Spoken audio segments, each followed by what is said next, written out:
Hello and welcome to Ag PhD. I'm Darren Hefty. And I'm Darren Hefty. Thanks for joining us today. You know, as spring begins, one of the first things that we need to do is prepare our fields and get them clean. If you're raising soybeans in a no-till system, then a burn down is required. We'll talk about what the best burn down options are this year. We also want to talk a little bit about the HPPD price crash. So if you haven't heard about this, many of the HPPD herbicides, including Callisto for corn, have come way down in price since last year. We'll talk about that today and how that could affect your farm. Well, it's always good when herbicides get cheaper. It makes it easier to control our weed of the week. We'll talk about what products might work to control this week's weed. But first, here's our Farm Basics. Farm Basics is brought to you by the Liberty Link trait and Liberty herbicide from Bayer. The most reliable weed management solution, Liberty Link and Liberty herbicide are the link to efficient row crop production and sustainable weed management.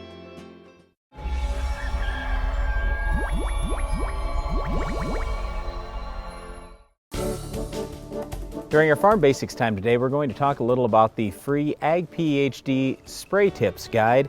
It's something you can use on your farm when you're trying to decide which spray nozzles should you use this spring. There are a lot of things that go into that decision of which spray nozzle am I going to use, because many times we're out spraying a couple different things at the same time.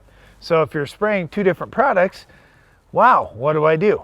All right, that does get a little bit complicated sometimes, but where you start with is each product that you're looking at. For example, say you're doing a Roundup burn down and you're just going to be spraying Roundup. Well, you can go to the Ag PhD Spray Tips Guide app and just type in Roundup as the product you're going to use and take a look at the options for the spray tips we would recommend. Now, when you're looking at those options, you're going to have to type in a few things. You're going to have to type in what you want to run for speed and what you want to run for gallons of water per acre. And it'll tell you with those spray nozzles what you will have to do for spray pressure, and then it'll also tell you the size of the droplet. This is where we've really seen agriculture go, is not just, well, we need to put 10 gallons out with this product, or we need to put 20 gallons out with this product. It's what size droplet do we need to deliver to get the best effectiveness of the product and to keep the product where we want it to be. One of the most important things, if you're going to get good effectiveness with any herbicide, any pesticide you're spraying, is to have the right spray nozzle. So the reason why we developed this Spray Tips Guide is we get so many questions about this. There are a lot of options now. I mean, back when I was growing up on the farm, we didn't have many choices. Today we have a lot. So what I'm trying to say here is there are many things you can pick from to get just even a little bit better effectiveness out of the product you're using. And it starts with, hey, let's at least be looking at using new spray nozzles, using some of the new technology, but then to take it a step further, look at the Spray Tips Guide to help you select exactly which one you need. Well, things have certainly changed, and there are better nozzles than we had availability of just a few years ago. So if you haven't upgraded your nozzles in the last year or two, chances are, number one, your nozzles may be starting to show some signs of wear. Yeah. If you've got some wear on your nozzles, replace them immediately. Think about how many acres you're going to cover. And if you've got a nozzle that the pattern isn't quite right on, you're going to have streaks out in your field, or you're going to have over application, and you could cause some issues that way too. So if you can't remember when the last time you changed those nozzles is, well, then you have to replace them now, or if you see any signs of wear, certainly replace those nozzles. One other quick thing I guess I would mention, and especially if you're a non-farmer, just understand that for the farmer, there are lots of different options depending on the product that the farmer is going to use. Maybe he should be switching nozzles. So just for example, on our own farm, we'll have a 3-way or oftentimes a 5-way nozzle body right on that sprayer. So if in the morning we're spraying one product that needs smaller spray droplets, we can switch to that nozzle. But in the afternoon, hey, the wind picks up a little bit, we need to go to a drift reduction nozzle or something like that, we just switch over to that one. Just click, click, click as you go down that spray broom. In no time, we have that taken care of. So I guess that's the other thing that I would say. Farmers aren't just going to pick one nozzle. Oftentimes they're going to have 3 different nozzles or more on the farm so they can apply the product that they're using in the correct fashion. Well, we may give you some ideas of products you may use to control our weed of the week coming up later in the show. Can you identify this week's weed? corn uses 75% of its nitrogen after V10. Investing all of your nitrogen budget before the crop is planted means you can't react to the changes in nitrate levels due to mineralization, rainfall, and temperatures. Split application using the 360Y drop boosts nitrogen efficiency and often yields. In seasons with strong mineralization, you can save input costs by reducing applied N. In wet years, replace lost N and hit your yield goal. Learn more at 360yieldcenter.com.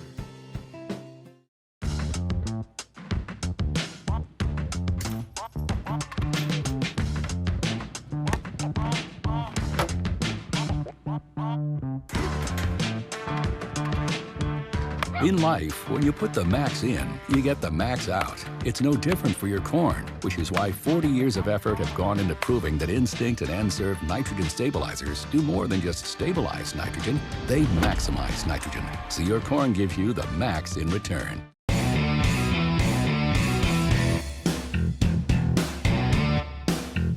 Leading the charge in strip tillage for more than a decade, the Soil Warrior brings the future to your farm today. When you think about it, productivity starts at planting.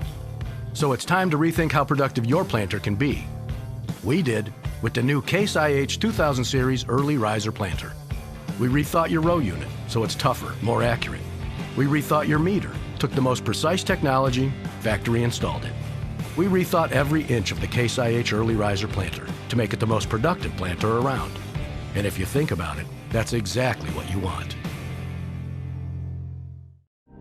There are trillions of hardworking microbes right beneath your feet.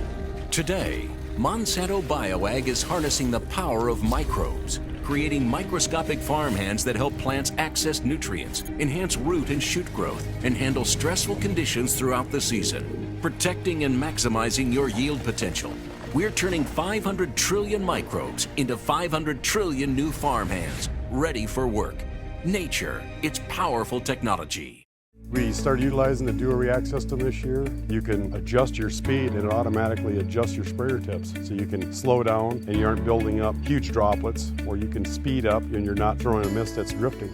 Hypro, helping you spray better. Over the last few months, we've had a lot of questions from farmers about input costs. Brian and Darren, what can I do to cut input costs? Well, you know what?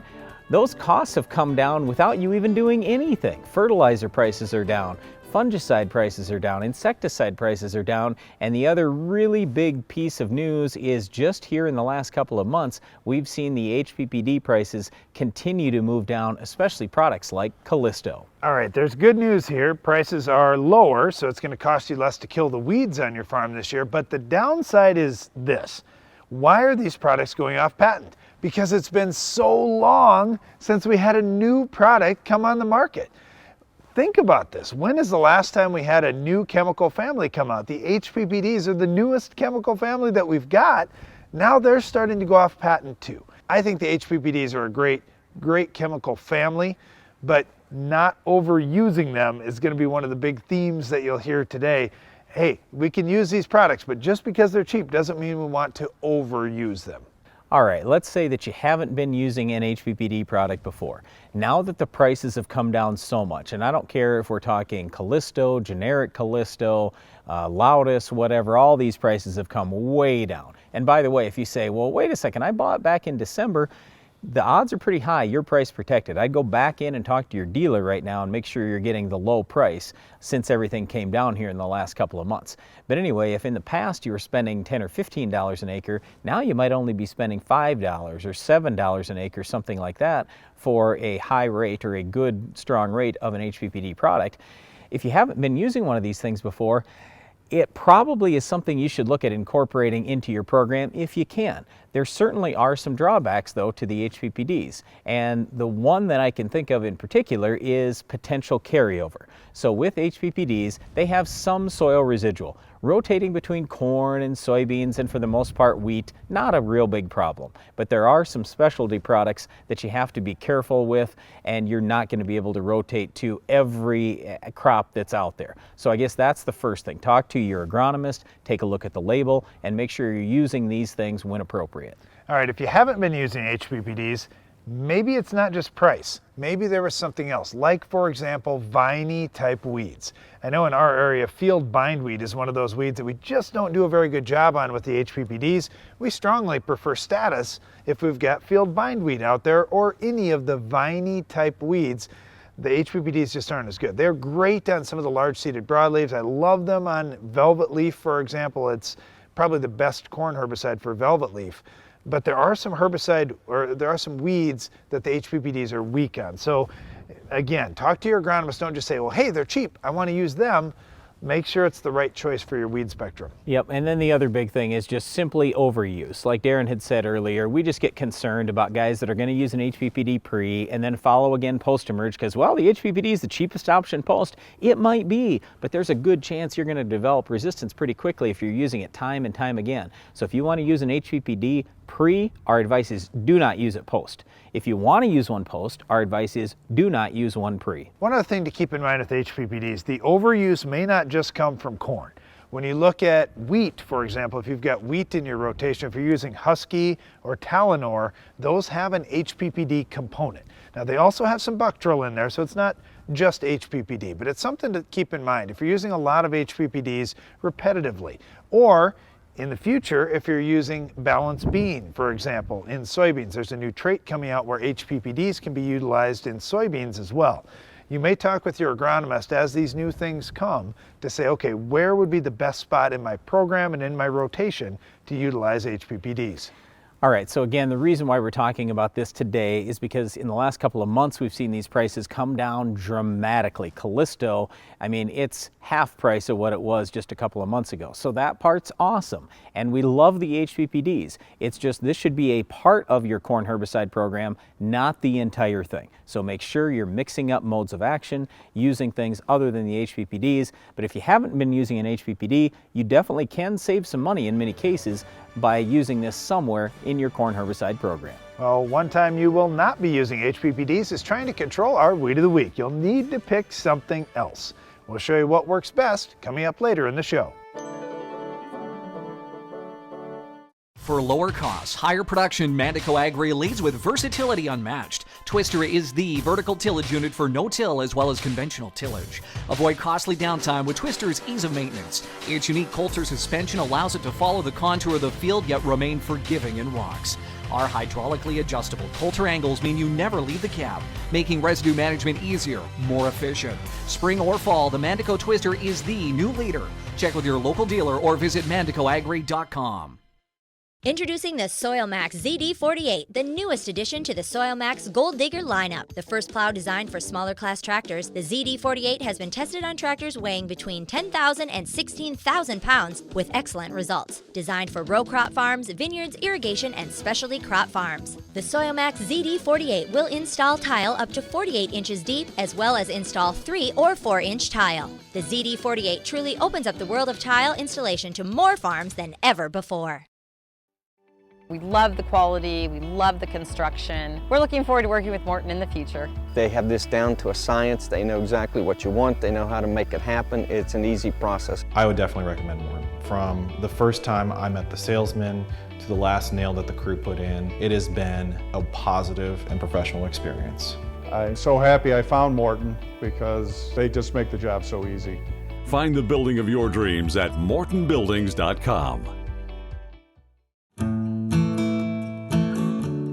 A farmer's attention to detail is what makes the difference. You take the time for service management because you know how vital it is to your operation. You service your field like everything else because soil sampling makes all the difference and gets the results you want. Download the app Soil Test Pro and start grid sampling today. Keep your farm growing strong. The more you test, the more you know. It's easy to outsmart Mother Nature when you grow with Farmer's Edge. We install advanced on-farm weather stations across your farm. Data from these stations powers our industry-leading forecasts, along with many other Farm Command features. With field-centric intelligence, you'll know exactly how the weather is affecting your crops, helping you make informed decisions. It's another way we help you grow more precisely. Whether you're a no-till or strip-till, you're probably considering using a burn down this spring in your soybeans, and maybe even a couple of burn downs. So today we want to talk through some of your options and some of the newest options that are now on the market. Let's start with the old option first, Roundup. If Roundup is still working for you in a burn down, well, it's pretty hard to find a cheaper program than that and a program that's more complete. With Roundup, you can not only kill the broadleaf weeds, but you can also kill the grasses. Now, to kill grasses with Roundup, it takes a pretty low rate, and we can still do a pretty good job. But to kill broadleaf weeds, especially as they get a little size to them, they've got quite a few growing points, and we need to have a lethal dose for every one of those growing points. So we need to use a higher rate of Roundup if we're trying to go after broadleaf weeds. To get a good kill, we need to have days that are getting up into the 70s for a high. And right away, I can hear people in the north saying, oh no, it doesn't get to 70 yet. You may just have to wait a couple days. I'm not that concerned about that. I just want nighttime temps with Roundup above 50. Okay, so even if you're in the 60, 65 degree range, you can still get Roundup to work just as long as those nighttime temps are above 50. And certainly we'd love the daytime temps to be in the 70s or 80s. But, you know, let's face it, we're just not going to get those in many cases. All right, if you're switching away from Roundup, you've got some weeds that it doesn't work on anymore, maybe you're switching to Gramoxone. Keep in mind, it's a totally different herbicide than Roundup. Roundup is systemic and works down all the way into the root system. Gramoxone is just going to burn off your top growth. However, there are some advantages of using Gramoxone. Don't think, well, it's an inferior product. No, it's nice in that it works very quickly. So, for example, if you need to burn vegetation down and get right out there, hey, Gramoxone is a better option than what you've had in the past. You just have to make sure you get great coverage with Gramoxone and use the proper additives. Okay, the other thing that gets used most of the time in soybeans that we don't like to see is 2,4-D. And yes, I realize if you're going to burn down twice, let's say, and you're going to do one that's a month or even 2 months before you plant soybeans, sure, you can go ahead and use some 2,4-D. But if you're going to use 2,4-D within a couple weeks of planting, we really get concerned about that, especially as you go north in the United States. The further north you go, the cooler it is and the longer time it's going to take to get rid of that 2,4-D. So we just get worried about the 2,4-D hurting soybeans. Anymore, we don't see any reason why you should be using 2,4-D in soybeans. Just switch your soybeans over to Extend beans. Now you can use dicamba, which is actually in many cases a little bit better than 2,4-D, and it's going to be less volatile. So you've got big advantages there and reasons why I guess for me personally, I would say, hey, if I'm going to burn down, I'm switching to Extend. I'm going to throw dicamba into that mix. Here's the other thing is, let's say you're using some metribuzin, you're using some Authority or Valor in your program. Those products have burn down activity as well. And with the proper additives, with something like Gramoxone or even with Roundup, you could really heat up that burn down application, getting products out there that you need anyway, because you're going to need residual control if you want to have good weed control later in the season. One other thing we get questions about is, how about liquid fertilizer? Yes, if you throw a bunch of liquid fertilizer out there along with your herbicide, usually that helps your burn down. But just understand that many times there are contaminants in that fertilizer, like a little bit of dirt, for example, which could possibly neutralize some of the effect of a herbicide like Roundup. Hey Brian, one last question here that we get a lot is, what is the right timing for that burn down? Should I do it well in advance of planting, or is this something that I could plant and then burn down afterwards? Well, it all depends on which products you're using. So for example, if Prowl is in the mix, if you go north of Interstate 80, you really shouldn't be using that after you plant the beans. So that's going to change a little bit of my thinking. But ideally, if I could, I'd like to have my burn down be as late as possible. So yeah, it'd be great if I could plant my beans and I could use herbicides that were safe enough that I could spray maybe 3 days before those beans emerge from the ground. But if rain is in the forecast and it's also warm and you say, well, you know what, the beans might pop out of the ground in 4 or 5 days and it might be wet between now and then, well, you just can't take that chance. You're going to have to spray in advance of planting. And of course, if you're planting Liberty Link soybeans, or even if you're not, you could utilize Liberty as a burn down herbicide too. That would take the place of a Gramoxone or a Roundup, especially in areas where you've got Roundup resistant weeds. Well, there's certainly a lot of soybean burn down options out there, and many of them could control our Weed of the Week. We'll show you which ones will work best coming up next. The Weed of the Week is sponsored by the Enlist Weed Control System from Dow AgroSciences, a new herbicide and trait system that will build on glyphosate. Farming isn't just in the land, it's in you. Take control of weeds like never before. Enlist builds on the Roundup Ready system, combining proven control of a new 2,4-D and glyphosate in Enlist Duo herbicide. Protect what matters without changing the way you farm. Talk to your seed or crop protection supplier today.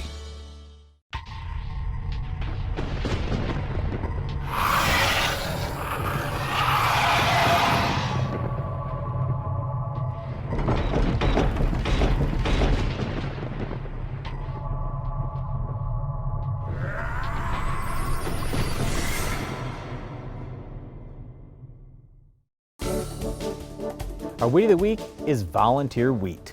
You know, whenever you've got a volunteer crop out there, we get so many different questions about, well, how do I kill it? And hey, you know, it's volunteer wheat. Maybe it's a good cover crop. Maybe I should just leave it alone as long as I can. The biggest thing is most guys say, well, this should be easy to kill. Wheat's really sensitive to stuff.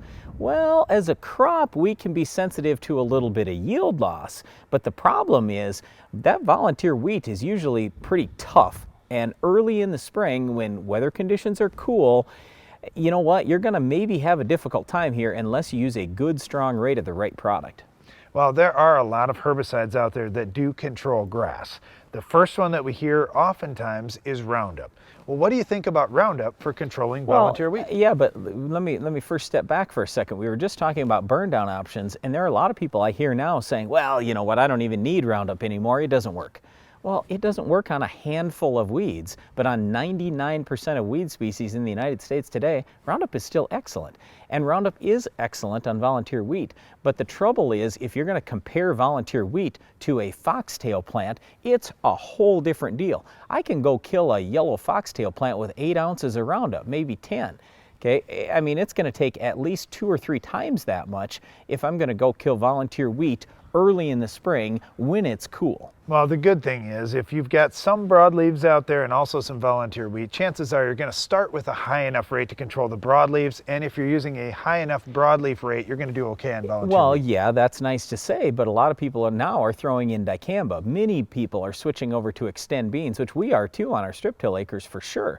So now I'm going to throw dicamba in there, and so I get kind of sucked into this deal too where I say, well, you know what, I got dicamba for the broadleaves, let's just cut back on the Roundup rate. Okay, that's great for a lot of things, but not if you have volunteer wheat. I would say at a bare minimum, you want to be 22 ounces of 6-pound Roundup, but really I kind of like 32 ounces. All right, let's say that you're going into corn and you start planting your corn and you don't get a burn down done and you realize, oh man, there's a lot of volunteer wheat coming. What are you going to do post-emerge? Yeah, but hopefully it's Roundup Ready corn. If not, it's probably Liberty Link corn. If it's conventional corn, that's where we've got the real problem. So what I'm saying here is Roundup's fine, Liberty's fine, but if I got to go conventional corn, all I really have is Accent. Yeah, and then you know need volunteer wheat to be about 1 inch tall, Right. or it's going to be difficult to kill. It's got to be small. Now the good news here is most farmers who raise corn also raise soybeans. Well, volunteer wheat and soybeans, and a lot of guys too are double cropping, okay, no big problem. We've got lots of great herbicides. You can start pre-emerge with one of the yellows. Post-emerge, you could use something like Select Max, but there are many different products out there that'll work just fine on wheat and soybeans. But again, you got to use a good strong rate. Okay, here's where I really see a problem with volunteer wheat in continuous cereal production. If you're in continuous cereal production, make sure you've got a couple weeks there where everything's dead, so go out there with Roundup, maybe a couple weeks before you're going to seed that next wheat crop, and just make sure you've got all those volunteers taken care of. That's all the time we have for this week's Weed, but Iron Talk is coming up next.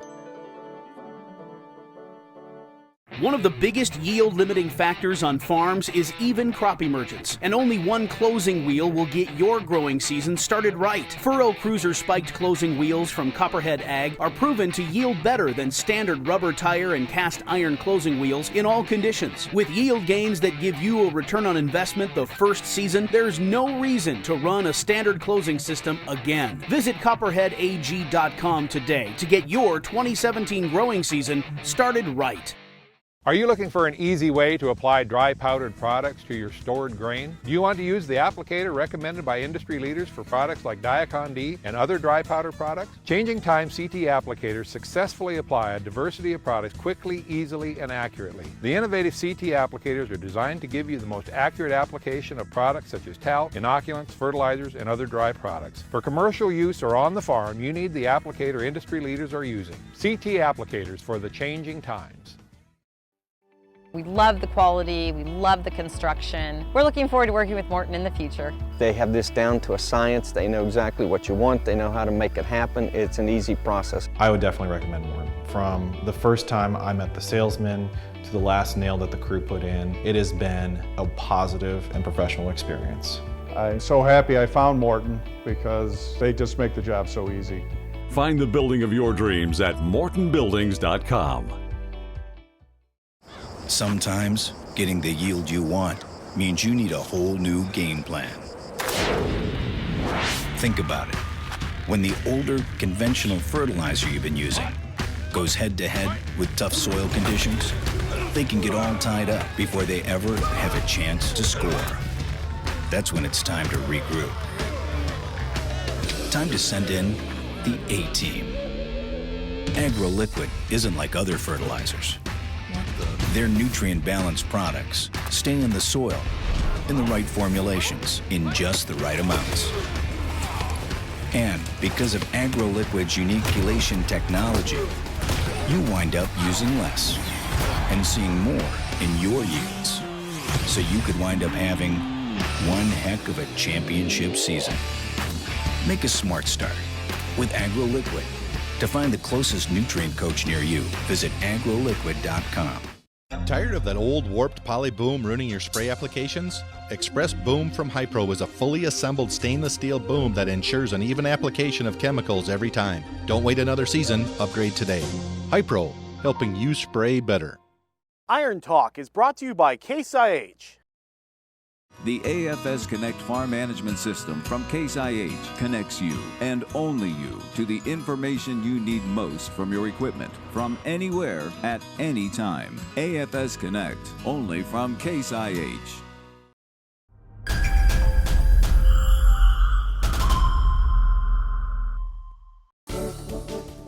I received a question on the Ag PhD radio show recently about row cleaners that I wanted to address in today's Iron Talk. The question was, do I prefer floating row cleaners versus fixed ones? We've had a few issues over the years moving residue out of the rows with our planter. With variable soils, reduced tillage, and occasionally some continuous corn, not everything is going to go perfectly. We used to run with a fixed set of row cleaners and would run into a problem row to row that just got too annoying to constantly address. Moving to adjustable row cleaners has been a great switch for us, and it's shown up in the performance in our fields. Think about the purpose of what's going on here. It's not just to make a pretty and clean row, it's to get the residue out of the way so the soil is dark and absorbs sunlight to warm up and get the seed started. It's getting residue pushed to the side so it allows for emergence of the small plants, and it's also to improve the consistency of your planting depth so your gauge wheels aren't continuously bouncing up and down over residue. Be sure to watch closely as you plant this spring. If you aren't doing a great job getting residue out of the way, you need to stop and make some adjustments and consider changing equipment for next year. That's all for today's Iron Talk, and now back to the show. Closed captioning for Ag PhD is sponsored by Norwood Sales. On your farm, you need speed and year-round effectiveness in your tillage program. The Quick Till from Norwood Sales allows you to move quickly through your fields, maximizing time and improving yield. Constructed of heavy-duty materials, the Quick Till is ideal for both spring and fall applications, from preparing a healthy seedbed early in the season to breaking up corn residue after harvest. For more information about how a Quick Till can improve fields on your farm, call Norwood Sales today. That's all the time we have for today's show, but before we go, we want to invite you to tune in to the Ag PhD radio show. You'll find us each weekday on Sirius XM Channel 147 at 2 p.m. Central. And don't miss the next Ag PhD TV show. We'll have another Weed of the Week, Farm Basics Iron Talk, and a whole lot more. I'm Darren Hefty. And I'm Brian Hefty. Thanks for watching Ag PhD. A healthy soil helps to keep our air and water clean while providing a medium for productive crops, pastures, and shelter belts. To learn more about how farmers are improving the health of their soils, visit the Responsible Nutrient Management Foundation at rnmf.org.